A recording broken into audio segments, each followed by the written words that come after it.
Olá, a proposta de emenda à Constituição das Domésticas obriga a família brasileira a refazer as contas e dar mais atenção à carga horária dos empregados e mantém a casa em ordem. O primeiro impacto é no bolso, com gastos com FGTS, horas extras e direitos equiparados aos de trabalhadores de outros setores.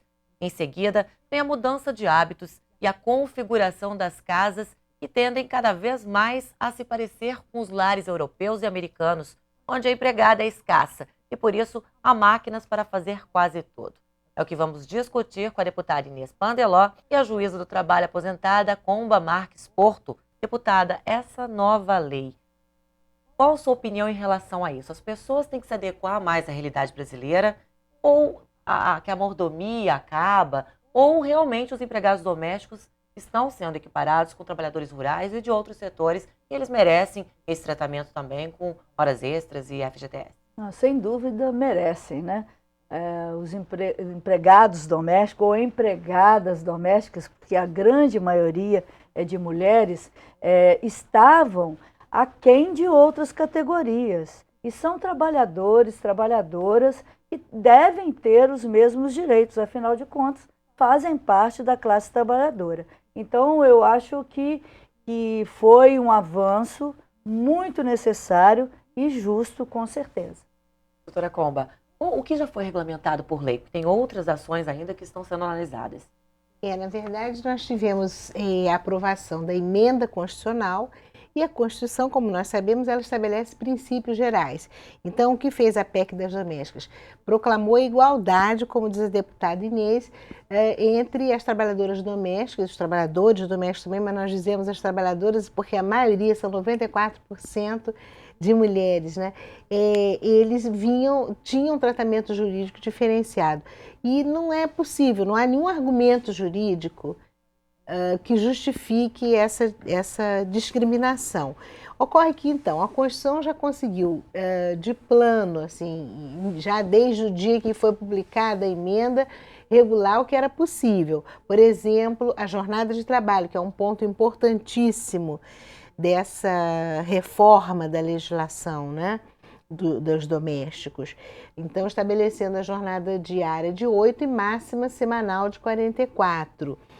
Outros pontos também, inclusive que já, digamos, alguns já estavam até estabelecidos na lei das domésticas, como, por exemplo, o direito à irredutibilidade dos salários, o direito ao salário mínimo, o direito à igualdade de oportunidades e alguns, aviso prévio, 13º, para isso elas já tinham. O que ficou, na verdade, dependendo de regulamentação?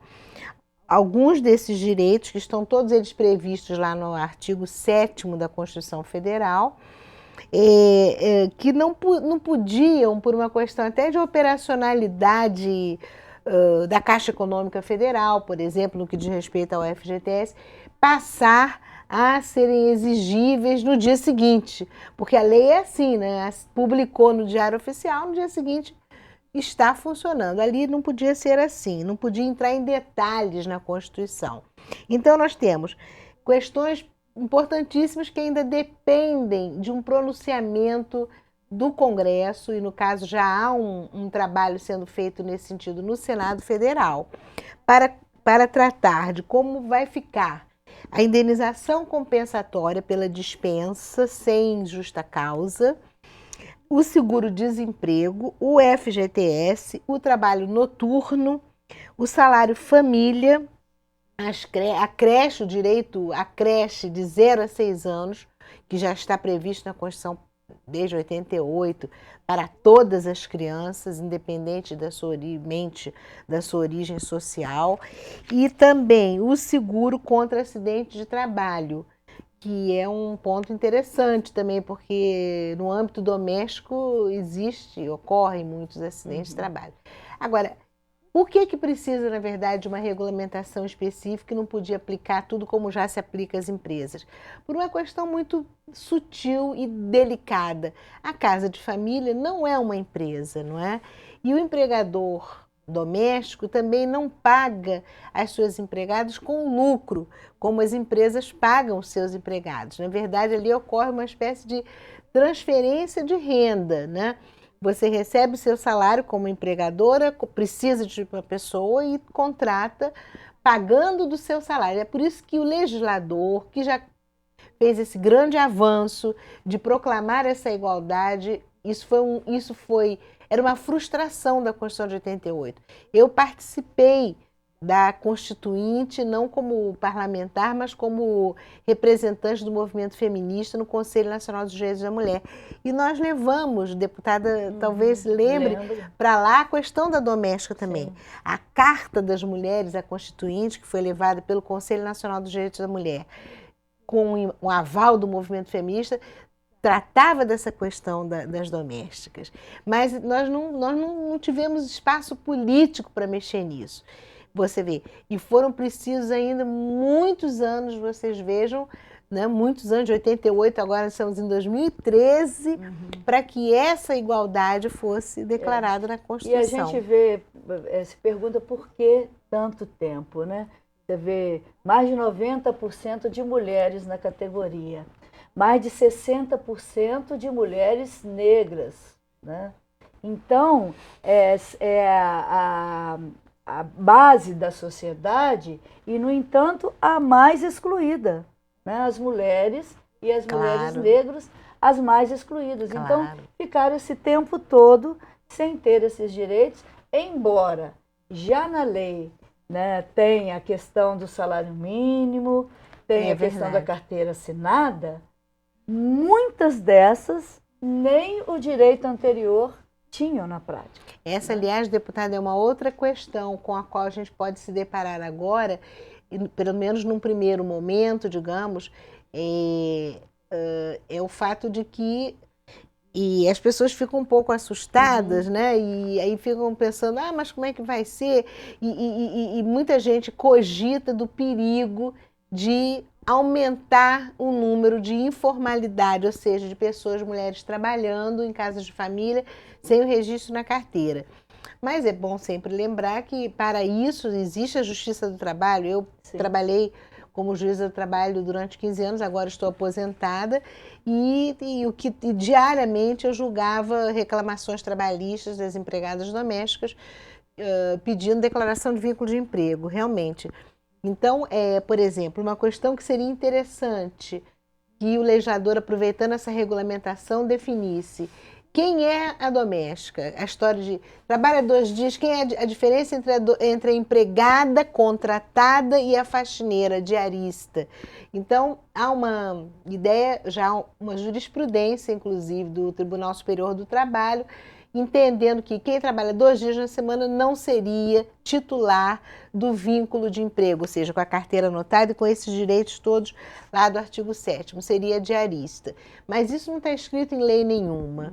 É uma decisão jurisprudencial que não faz na nossa cultura jurídica, no nosso sistema jurídico, jurisprudência não é lei, não impõe a obrigatoriedade de uma lei.